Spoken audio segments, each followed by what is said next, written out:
নমস্কার বন্ধুরা, রিনাস কিচেনে আপনাদের সবাইকে স্বাগত। আজ আমি আপনাদের একটু অন্যরকম ট্যাংরা মাছের রেসিপি শেয়ার করব।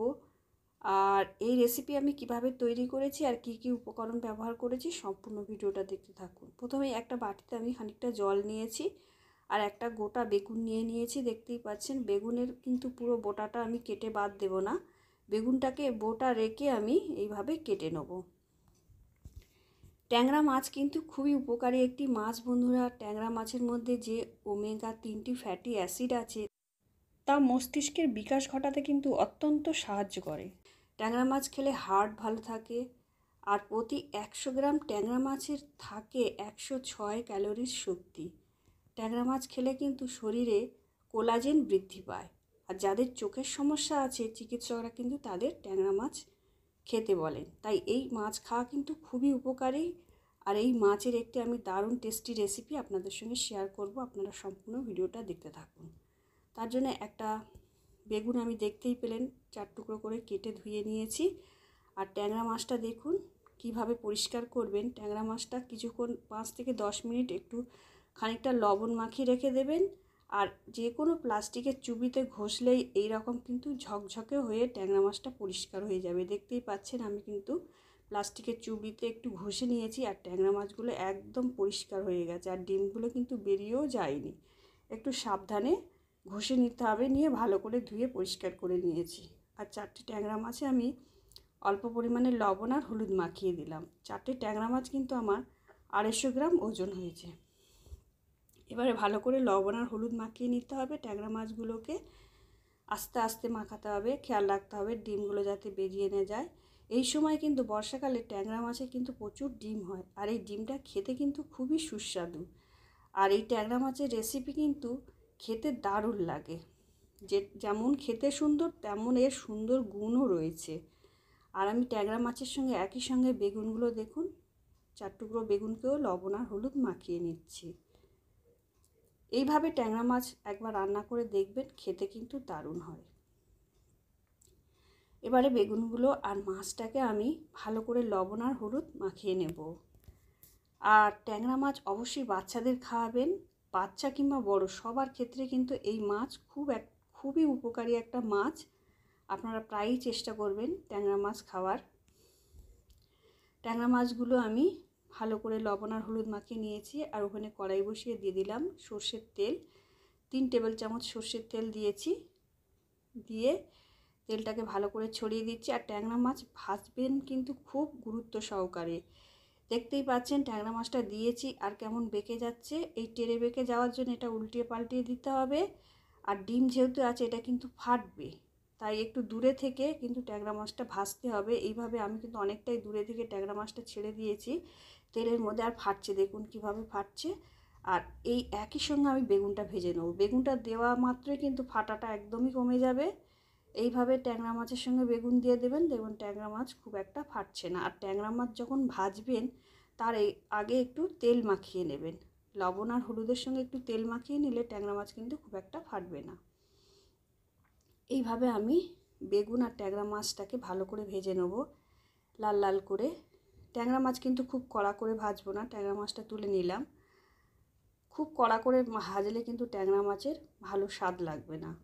কাঁচা ভাবটা যাতে না থাকে সেইভাবে ট্যাংরা মাছটা ভেজে নেবেন। একই সঙ্গে আমি বেগুনগুলোকেও ভেজে নিচ্ছি, দেখতেই পাচ্ছেন। এইভাবে ট্যাংরা মাছ আর বেগুনগুলোকে আমি ভালো করে লাল লাল করে ভেজে নেব। বেগুনটা এমন করে ভাজতে হবে যাতে যেমন ভাজা বেগুন হয় তেমনই ভালোভাবে ভাজা হয়ে যায়, একদম সিদ্ধ হয়ে যায়, কিন্তু গোটা থাকবে। বেগুনটা যাতে ঘেটে না যায় সেভাবে ভেজে নিতে হবে। ট্যাংরা মাছ আর বেগুনগুলো আমার ভাজা হয়ে গেছে। এবার আমি আগে থেকেই 4 চামচ সর্ষে 1 ঘন্টা ভিজিয়ে রেখে দিয়েছিলাম জলে। এবার সর্ষেটাকে জল থেকে ছেঁকে বের করে দিচ্ছি। নিয়ে একটা মিক্সিং জারের মধ্যে দিয়ে দিলাম। দেখুন সর্ষের মধ্যে কত নোংরা রয়েছে। এইভাবে ভিজিয়ে রাখলে সর্ষের মধ্যে যে বালি থাকে সেটা কিন্তু আলাদা হয়ে যায় খুব সহজেই। এবারে 1/2 ইঞ্চি সাইজের আদা আর 5টা কাঁচা লঙ্কা আমি এর মধ্যে দিয়ে দিলাম আর খানিকটা লবণ। এগুলো দেওয়ার জন্য সর্ষেটা কিন্তু একদমই তেতো লাগবে না। যখন এই মিক্সিতে পেস্ট করবেন তখন এইভাবে দিয়ে দেবেন। আর একটু জলের পরিমাণটা বেশি দিতে হবে। কেন সর্ষে পেস্ট করতে গেলে জলের পরিমাণটা বেশি লাগে, কেন সর্ষে অনেকটাই জল টেনে নেয়। এখনও কিন্তু পেস্ট হয়নি, আমার ছিবড়া রয়েছে। আবারও আমি জল দিলাম, দিয়ে একটা মিহি পেস্ট আমি রেডি করে নেব। দেখুন পেস্টটা কিন্তু আমার রেডি হয়ে গেছে। আর এদিকে ট্যাংরা মাছ আর বেগুনগুলো কিন্তু আমি খুব সুন্দর করে ভেজে নিয়েছি, লাল লাল করে। দেখতেই পাচ্ছেন বেগুনটা কত সুন্দর ভেজে নিয়েছি, একদম কিন্তু নরম হয়ে গেছে। আর কড়াইয়ের মধ্যে 1 টেবিল চামচ সর্ষের তেল দিয়ে 1/2 চামচ আমি কালো জিরে ফোড়ন দিয়ে দিলাম। খুব বেশি তেল আমি কিন্তু ব্যবহার করিনি, আপনারা চাইলে এর থেকে বেশি পরিমাণে তেল দিতে পারেন। দিয়ে একটা মিডিয়াম সাইজ পেঁয়াজের 1/2 পেঁয়াজ কিন্তু আমি ব্যবহার করেছি। পেঁয়াজটাকে একটু লাল লাল করে ভেজে নেব কালো জিরের সঙ্গে।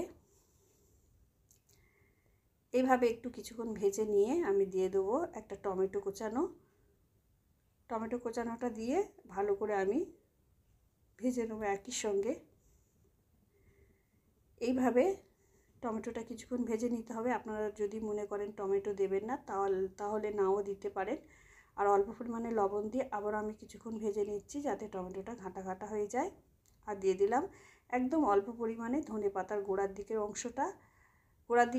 এইভাবে ভেজে নিলে যে কোনো তরকারির স্বাদ কিন্তু খুব ভালো আসে। আর কিছু গুঁড়ো মশলা যোগ করে দেব, অল্প পরিমাণে হলুদ গুঁড়ো আর ঝাল লঙ্কার গুঁড়ো দিয়ে আবার আমি নাড়াচাড়া করে নিলাম অল্প পরিমাণে জল দিয়ে, যাতে মশলাটা পুড়ে না যায়। এবার 1/2 চামচ জিরে গুঁড়ো, ধনে গুঁড়ো দিয়ে দিলাম আর 1/2 চামচ কাশ্মীরি লঙ্কার গুঁড়ো। এটা আমি কালার আসার জন্য দিয়েছি, আপনারা চাইলে নাও দিতে পারেন, কালারটা সুন্দর লাগবে তাই। দিয়ে অল্প পরিমাণে জল দিয়ে সমস্ত মশলাগুলোকে আমি ভালো করে কষিয়ে নিচ্ছি। এবারে দিয়ে দিলাম যে সর্ষে আর আদা কাঁচা লঙ্কার পেস্ট রেডি করেছিলাম, তার থেকে 2 চামচের মতন দিয়ে দিলাম। দিয়ে ভালো করে কষিয়ে নেব। আপনারা যদি মনে করেন যে শুধু সর্ষের পেস্টটা দিয়ে রান্না করবেন, তাতেও কিন্তু খেতে খুবই ভালো হবে, তাহলে শুধু পেস্টও দিতে পারেন। এবারে অল্প পরিমাণে জল দিয়ে আবার আমি ভালো করে কষিয়ে নিচ্ছি সমস্ত মশলাগুলোকে। দিয়ে এবারে প্রয়োজন মতন জল আমি যোগ করে দিচ্ছি। প্রয়োজন মতন জল যোগ করে দিলাম।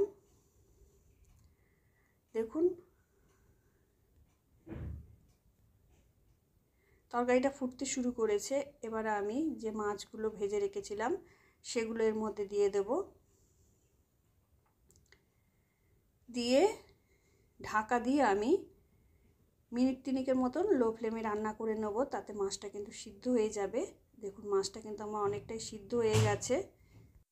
3 মিনিট পরে ফিরে আসছি। দেখুন এবার আমি যে বেগুনগুলো ভেজে রেখেছিলাম সেগুলো একে একে দিয়ে দেবো। যেহেতু বেগুনগুলো খুব ভালো করে লাল লাল করে ভেজে নিয়েছি, তাই এগুলো কিন্তু খুব বেশি আর ফোটানোর দরকার নেই, একটুখানি ফুটিয়ে নিলেই হবে।